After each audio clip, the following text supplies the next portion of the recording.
बिस्मिल्लाहिर्रहमानिर्रहीम। अस्सलाम वालेकुम students, welcome back to my channel educational tips.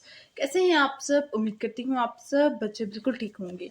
तो स्टूडेंट्स, आज मैं आपके साथ शेयर करने जा रही हूँ यूनिट नंबर 3। और यूनिट नंबर 3 जो है हमारे पास वो है सेटलमेंट एंड लैंड यूज़, और इसका मैं आपके साथ पेज नंबर 40 और पेज नंबर 41 मतलब आज हम इसका ये वाला जो यूनिट की रीडिंग है और 42 भी आपके साथ शेयर कर दूँगी। यूनिट की रीडिंग बस हम लोग आज ख़त्म कर देंगे, ठीक है जी। तो चलिए स्टार्ट करते हैं। लास्ट टाइम जो मैंने आपके साथ डिस्कस किया था वो मैंने आपके साथ two major type of settlement, यानी कि सबसे पहले मैंने आपके साथ इसके अंदर रूरल सेटलमेंट मैंने आपके साथ इसके अंदर शेयर कर दी थी। आज मैं आपके साथ शेयर करूंगी अर्बन सेटलमेंट, ठीक है जी।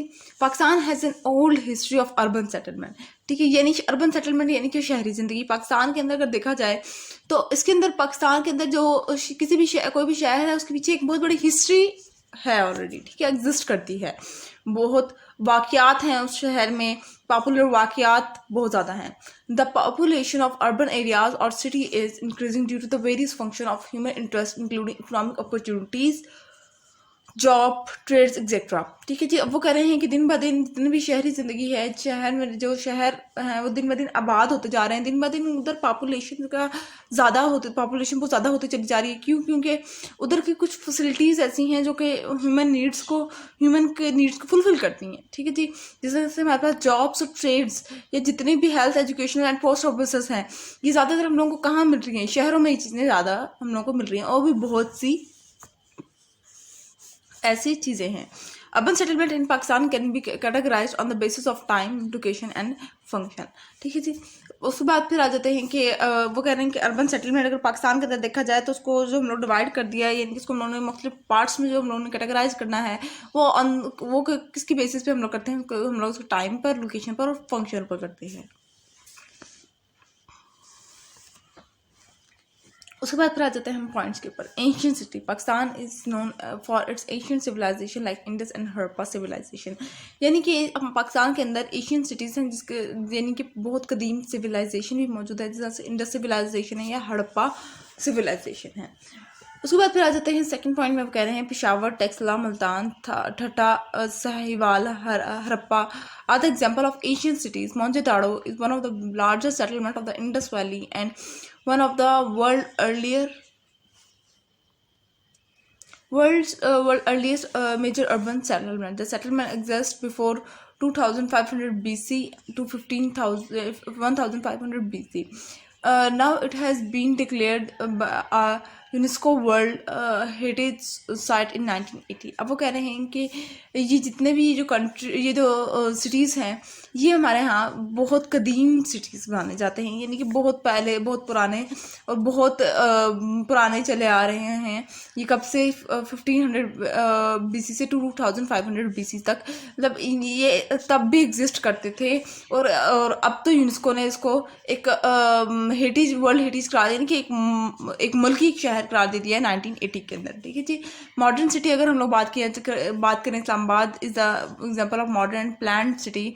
It is built under a master plan, यानी कि इस्लामाबाद की अगर हम बात करें जो कैपिटल है हमारा, उसको हम लोग कहते हैं कि मॉडर्न सिटी है। और ये एक प्लान के तहत इधर एक प्लान बनाया गया कि इधर इधर घर होंगे, इधर ये होगा, इधर ये होगा, ये इस तरह का ही सिटी है, ठीक है जी। Administrative city towns, the cities performing administrative work, site, state office, magistrate etcetera are known as the administrate city, यानी कि जो सिटी ये ऑफिस वगैरह के मामला को संभाल रहा हो या उधर जितने भी मिनिस्ट्री निज़ाम है वो हो रहा है, उसको हम लोग एडमिनिस्ट्रेटिव सिटी कहते हैं। All the provincial capital R and federal capital R called administrative cities, for example Karachi, Lahore, Peshawar and Quetta, ठीक है जी। ये हमारे क्या हैं? ये हमारे एडमिनिस्ट्रेटिव सिटीज़ हैं। अब आ जाते हैं industrial city towns, the cities that have developed between the because of industrial growth. अब वो जो से कंट्रीज हैं, जो से सिटीज़ हैं जो कि हमारे यहाँ जिधर इंडस्ट्रीज हैं उधर उसको इंडस्ट्रियल सिटी या टाउन कह देते हैं। Karachi is the main industrial and port city of Pakistan located on the Arabian sea. Karachi जो है वो हमारा मेन इंडस्ट्रियल और पोर्ट सिटी है, यानी कि बंदरगाह है, वहाँ पे इम्पोर्ट एंड एक्सपोर्ट होता है, बहुत ज़्यादा, सबसे ज़्यादा होता है क्योंकि वहाँ पे अरेबियन सी है। Other main industrial cities are Faisalabad, Sialkot, Gujranwala, Lahore, Hyderabad, Hattar and Hub, ठीक है जी। Mining city towns, Khewra is the major example of mining city in the in Pakistan, यानी कि माइनिंग सिटी, यानी कि जो ख्योड़ा अगर बात कर लेंगे तो ख्योड़ा हमारे हम पाकिस्तान के अंदर सबसे बड़ी माइनिंग सिटी है, यानी ख्योड़ा की नमक की कान है, ठीक है जी। एजुकेशनल सिटी की अगर हम बात करें, some cities of Pakistan are famous for providing best educational facilities and have become educational centers. For example, Karachi, Lahore, Peshawar and Islamabad. Lahore is the major is also known as the cities of colleges, ठीक है जी। अब वो कह रहे हैं कि educational cities के अंदर अगर हम बात की जाए तो एजुकेशनल सिटीज़ के अंदर अगर हम देखें तो वो सिटीज़ जो कि एजुकेशनल की फील्ड में बहुत आगे जा रहे हैं उनको हम लोग एजुकेशनल सिटीज़ कह देंगे, ठीक है जी। उसके बाद फिर आ जाते हैं मैप कन्वेंशन यानी कि time zone and date line. Map convention have made the understanding of very difficult geography concept easy। अब वो कह रहे हैं किसी भी अगर हम लोगों को किसी भी जगह की लोकेशन को अगर हम लोगों को जानना है मैप के अंदर, तो मैप कन्वेंशन हम लोगों को बहुत आसान करती है। अगर हम लोग उसकी टाइम देखें, हम लोग उसकी डेट देखें और हम लोग देख लेंगे आसानी से कि किस तरह से है। The international date line and time zone by using the map convention, ठीक है जी।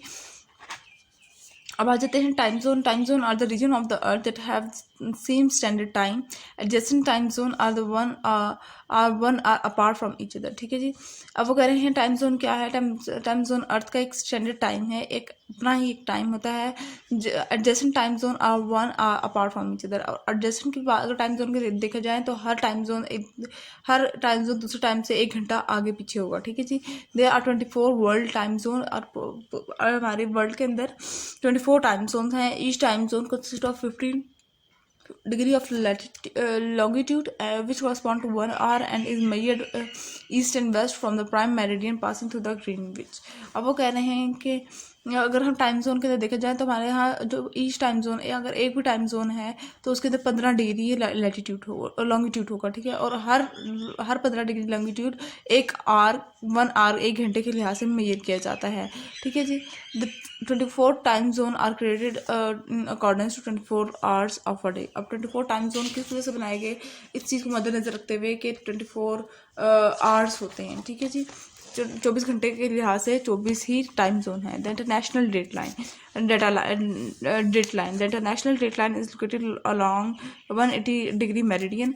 अगर हम इंटरनेशनल टाइम जोन देखें तो वो 180 मेरिडियन पे पाई जाती है।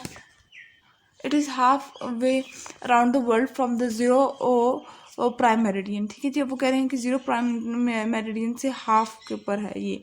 Prime meridian is the reference point of the time zone which runs through Greenwich UK. अब प्राइम मेरिडियन एक ऐसा टाइम जोन है जो कि ग्रीनविच से शुरू होता है और फिर आगे फर्दर सारे कंट्रीज़ के अंदर जाता है। The date line run from the north pole to the south pole. अगर डेट लाइन की बात करें तो वो रन करती है नॉर्थ पोल से साउथ पोल की तरफ। It is not straight line, it curve around land mass and national border to maintain the date of land mass और द नेचर। ये सीधी लाइन नहीं है, ये कर्व होती जाती है, जहाँ जहाँ ज़मीन है और जहाँ जहाँ बॉर्डर है वहाँ से कर्व होती चली जाती है। इस calendar day start from the international date line. और हमारा जितना भी हमारे कैलेंडर्स जितने भी हैं वो इंटरनेशनल डेट लाइन से स्टार्ट होते हैं। When a person crosses the date line travelling east he subtract a day and if he cross the line travelling west he adds the day, ठीक है जी। अगर कोई शख्स है जो कि वो अगर हमारे पास ईस्ट की तरफ जा रहा है तो वो एक दिन कम करेगा अपने अंदर से, अपने दिनों में से एक दिन कम करेगा। और अगर वो हमारे पास वेस्ट की तरफ जा रहा है तो वो इंक्रीज़ करेगा। For example Kiribati and Hawaii are one of are on different side of the date line. If we travel from Kiribati to Hawaii, we need to turn the clock back 24 hours। अब वो कह रहे हैं कि अगर हम लोग for example किरिबती से हम लोग हवाई जा रहे हैं, ठीक है, तो हम लोगों को क्या करना चाहिए कि हम लोगों को 22 आवर्स हम लोगों को पीछे चले जाना है। एज हवाई इज़ 22 आवर्स बिहाइंड किरिबती। और क्योंकि हवाई का जो टाइम है वो 22 आवर्स पीछे है किरिबती से, ठीक है जी। तो ये था आज का लेक्चर। आई होप सो आपको समझ आ गया होगा। अगर आज का लेक्चर आप सबको समझ आ गया है तो मेरे चैनल को सब्सक्राइब कर दीजिएगा, वीडियोस को लाइक कर दीजिएगा और साथ साथ बेल आइकन को प्रेस करना मत भूलिएगा। इससे मेरी आने वाली हर लेटेस्ट अपडेट सबसे पहले आप तक पहुँचेगी। मिलती हूँ किसी और वीडियो में। दुआ में याद रखिएगा, अपना ख्याल रखिएगा। अल्लाह हाफिज़।